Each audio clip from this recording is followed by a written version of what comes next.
We've added some messages to our messages collection. Now we want to display those in our app for a given channel. So within the messages component, we'll set up our component.mount lifecycle method. So when our component mounts, we'll first check to see that we have a value in our global state for the current channel and current user, and we can get those values from our state object as channel and user. So we'll destructure those. If there's a channel as well as a user, we'll execute a listeners function called add listeners and pass down the channel ID for the current channel that we're on. So within add listeners, we'll have our channel ID parameter, and as the name suggests, we'll eventually have a number of listeners within this function. Our first listener will be the add message listener, and we'll pass our channel ID to that function as well.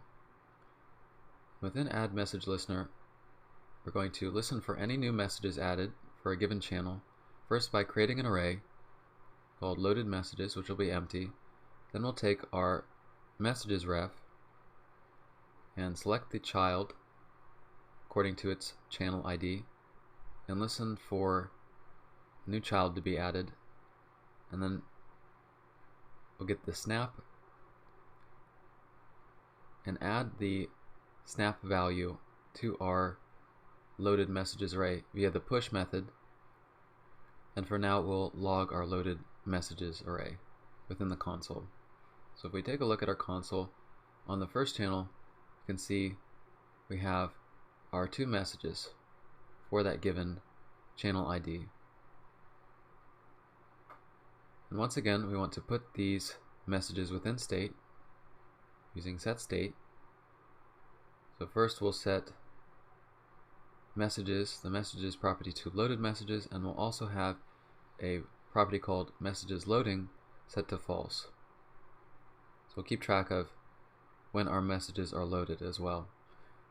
So we'll add both of those to our state, messages and messages loading, and it'll be set to true by default. Only when we set up our add message listener will messages loading be changed to false.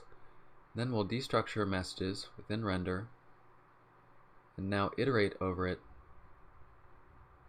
with a new function called display messages and pass our messages array to it. So above the render, we'll create display messages. We'll take in that messages array. We'll first check to see that the length of that array is greater than 0, so we actually have some values for it. And in that case, we will iterate over the messages array using the map method. And for each message, we will output the message via this message component, which we'll create in our messages folder. So message.js, we will import React up at the top, and this will be a stateless functional component. So const message, and then we'll export message at the bottom, and we'll first import that in our messages file.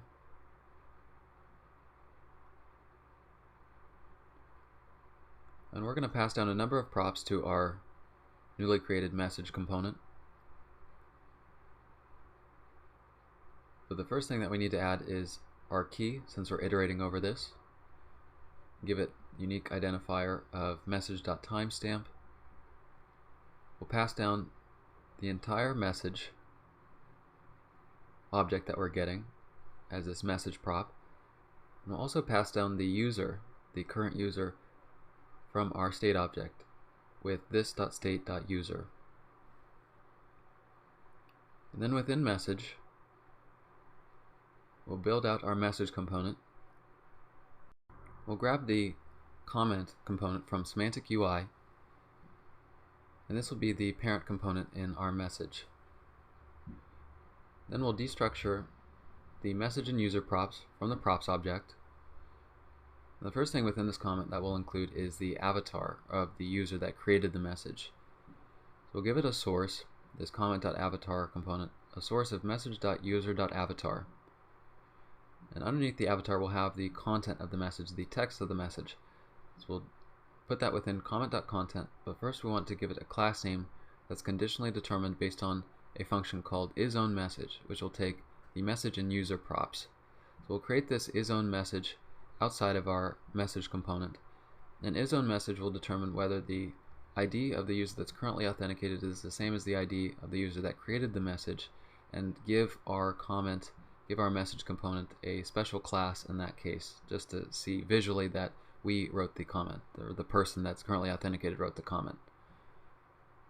So if those two IDs are the same, we'll give it a class of message self, otherwise no class. Within the comment content, we'll include the comment author, the message author, make it as an A tag, and interpolate message.user.name to get the creator of the message.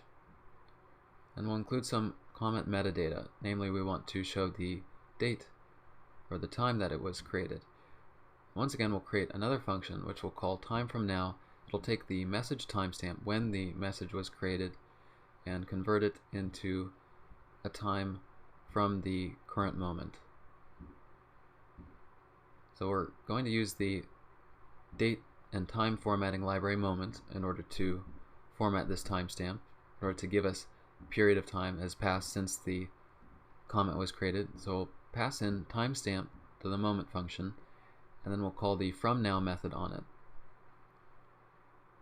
So that'll give us the amount of time that's elapsed since the comment was created.